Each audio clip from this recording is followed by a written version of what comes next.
कहानी जादुई चिराग और जिन्न की आखिरी इच्छा। एक छोटे से गांव में जुबैर नाम का एक गरीब लड़का अपनी मां के साथ रहता था।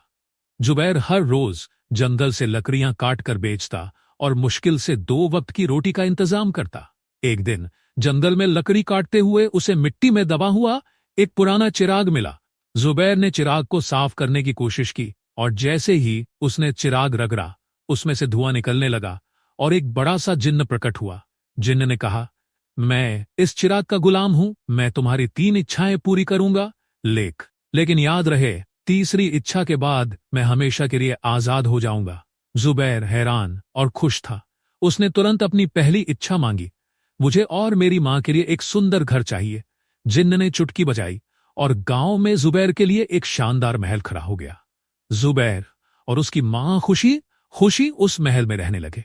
कुछ दिन बाद जुबैर ने अपनी दूसरी इच्छा मांगी, मुझे इतना धन चाहिए कि मैं अपने गांव के सभी गरीबों की मदद कर सकूं। जिन्न ने एक जादुई संदूक दिया जो कभी खाली नहीं होता था। जुबैर ने उस धन से गांव के सभी गरीबों की मदद की। लोग उसे दुआएं देने लगे। अब बारी थी तीसरी और आखिरी इच्छा की। जिन्न ने मुस्कुराते हुए कहा, अब तुम्हारी आखिरी इच्छा बची है। सोच लो, क्या मांगना चाहते हो? जुबैर ने थोड़ा सोचा और कहा, मेरी आखिरी इच्छा है कि तुम आजाद हो जाओ। जिन्न हैरान रह गया। उसने कहा, तुमने अपनी आखिरी इच्छा मेरे लिए कुर्बान कर दी? ऐसा इंसान मैंने कभी नहीं देखा।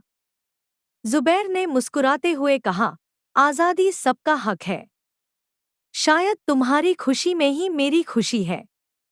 जिन्न ने जुबैर को ढेर सारी दुआएं दी और कहा, तुमने अपने दिल की नेकी से मेरा दिल जीत लिया है।